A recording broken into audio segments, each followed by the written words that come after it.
So even though the carnivore diet will provide you with everything you need, all the vitamins, nutrients, especially long term when you get used to this way of eating, you might still want to supplement with something to feel the absolute best you can. Because especially when you begin the carnivore diet, you might be deficient in nutrients, especially if you're coming from a Western type of diet. And while your body is adjusting to this new form of eating, it could be a very good idea to supplement. Not that you can't do the carnivore diet without supplements, you definitely can, but to help yourself heal faster and for faster progress, it might make sense to add in some supplements. But here's the catch.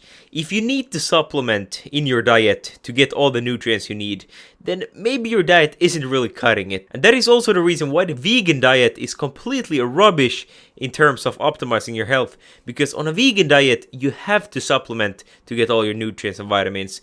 And that doesn't feel like a very good diet, does it? If you need to supplement to survive. And personally, what I do on a carnivore diet is that I add in some organ meats at least once a week. And this way, I can just make sure that I 100% get all my vitamins and nutrients that I need. Because this will be the most natural way to get all your vitamins in, and it will also be the cheapest. Because meat organs are generally very cheap. And personally, beef liver is my favorite. And if you're afraid of the taste of liver, let me assure you that it gets better over time. I didn't like the taste at all in the beginning, but now, over time, when I get used to eating this carnivore way, I've actually started liking liver a lot. So there are of course many ways to cook liver, so it's absolutely delicious, but when you take a look at the labels and all the nutrients you're getting with it, it suddenly starts tasting even better. But if you somehow feel scared or you feel that you can't get all of your vitamins through your diet, or that you might be nutrient deficient in anything, I would encourage you to think for yourself, like, what could you be deficient in?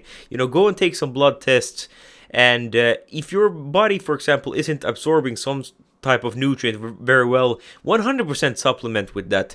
There's no need to be very dogmatic and think to yourself, oh, I need to get all my nutrients from my carnivore diet. Yes, you probably will over time, but if you currently are coming from a very bad diet and you have done a lot of damage to your body, it might be that your body isn't absorbing and utilizing all the nutrients that it should be. So to take a supplement to improve healing for a while, I think that's great, but you should not rely on it long term. But for optimization, I think supplementing is very good. And this for, although I have stopped completely taking all vitamins and extra supplements, I have not been sick yet a single time on the carnivore diet. But if I would become sick for some reason, or I would get some sort of virus or anything, I would consider supplementing with vitamin C, maybe some extra vitamin D as well. Because if you have the chance to heal yourself faster, why wouldn't you do it? But I think not needing to have to supplement with all these different vitamins and minerals is one of the greatest reasons why you should get on the carnivore diet.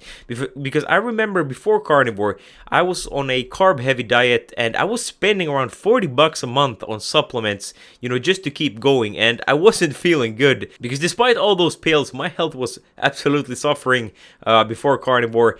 I had low energy, I had brain fog, the whole 9 yards, all different problems that I talk about in other videos. But nowadays, I spend $0 on supplements. But if I were to start the carnivore diet again, I would 100% supplement in the transitioning phase, because that would have made a very big difference in how I felt. And there is one particular supplement I believe every carnivore should at least consider investing in, and that will be salt and electrolytes, especially in the beginning, in the transitioning phase. Having a high quality salt and some good electrolyte powder with some potassium, magnesium in it can make a massive difference in how you feel when you are getting fat adapted and in the transitioning phase. Because most people experiencing the keto flu, it's actually due to electrolyte imbalances. So especially if you're coming from a high carb diet and you're transitioning into ketogenic carnivore diet, supplementing with electrolytes in the beginning will make a massive difference in how you feel, your energy levels, and how fast you can get fat adapted. And today, a high quality salt is the only supplement I really take. I also have some electrolyte powders and magnesium that I take time to time when I feel like I need it, but it's not something I take on a regular basis. But if you have any good recommendations of something that has worked for you very well on the carnivore diet, that optimized your health, please share it down in the comments, because I'm personally very interested in how I can optimize my health even further, and I would definitely be taking a supplement if I feel that there would be some benefit to it, because now I feel that I'm getting all the nutrients and vitamins I need from my carnivore diet, especially when I add in some organ meats here and there. And when it comes to salt and what I'm personally supplementing with, sodium chloride will be the most important electrolytes, and if you can get some sort of trace mineral salt like Redmond sea salt, Celtic, or Himalayan pink salt, that is the best supplement in my opinion you can do. That is the best type of salt. And personally, what I do is a combination of Himalayan and Celtic salt.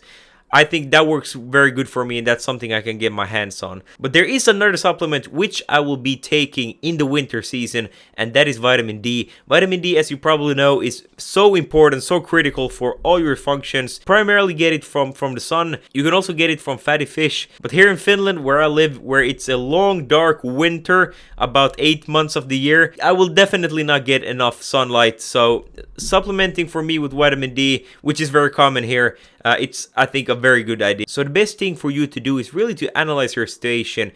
Could there be something that you're not getting from your diet? Could there be something that you're not absorbing very well, and then supplementing with that? But most of your nutrients and vitamins should come straight from your natural diet. So the takeaway I want you to get from this video is that while supplements can aid healing, they shouldn't be the foundation of your diet, which is pretty logical. For short-term healing, it's great. If you for some reason not absorb or get enough of some type of vitamin or nutrient, take that. Otherwise, I think that salt, maybe some electrolytes, will be more than enough for most carnivores. But I will be very interested in hearing, what do you supplement with, what do you take, what is your opinion on supplementing on the carnivore diet, and what supplements are you taking and why. Otherwise, I thank you for watching. I really appreciate a thumbs up.